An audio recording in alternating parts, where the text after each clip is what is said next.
After a long time, many people were living in the world. They had become very wicked and violent. It became so bad that God decided to destroy the whole world with a huge flood. But Noah found favor with God. He was a righteous man living among wicked people. God told Noah about the flood he was planning to send.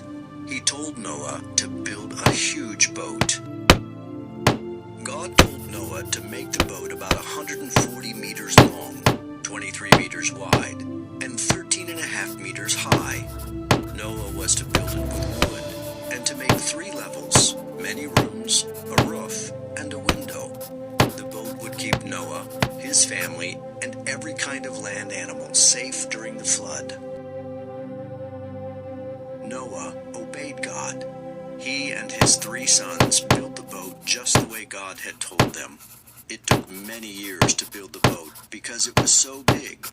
Noah warned the people about the flood that was coming and told them to turn to God, but they did not believe him. God also commanded Noah and his family to gather enough food for themselves and the animals.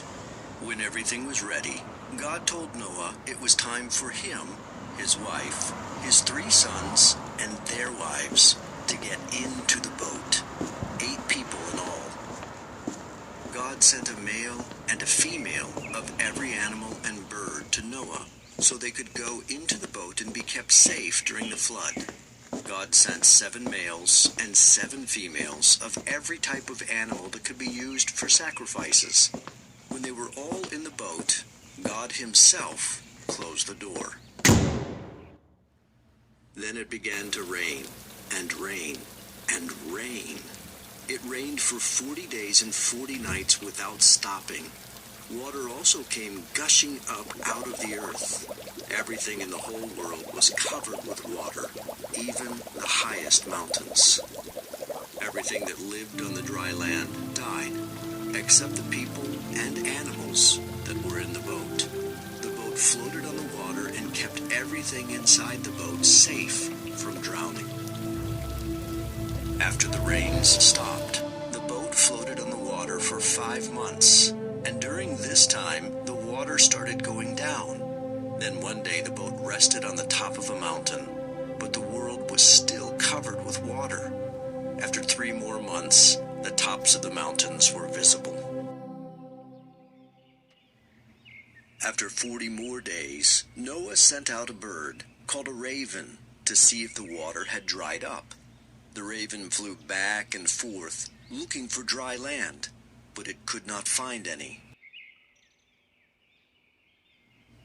Later, Noah sent out a bird called a dove, but it also could not find any dry land, so it came back to Noah. A week later, he sent the dove out again, and it came back with an olive branch in its beak. The water was going down, and the plants were growing again. Noah waited another week and sent out the dove a 3rd time. This time it found a place to rest and did not come back. The water was drying up. 2 months later, God said to Noah, "You and your family and all the animals may leave the boat now. Have many children and grandchildren and fill the earth." So Noah and his family came out of the boat. After Noah got off the boat, he built an altar and sacrificed some of each kind of animal that could be used for a sacrifice. God was happy with the sacrifice and blessed Noah and his family. God said, "I promise I will never again curse the ground because of the evil things that people do, or destroy the world by causing a flood, even though people are sinful from the time they are children." God then made the first rainbow as a sign of his promise. Every time the rainbow appeared in the sky, God would remember what he promised, and so would his people.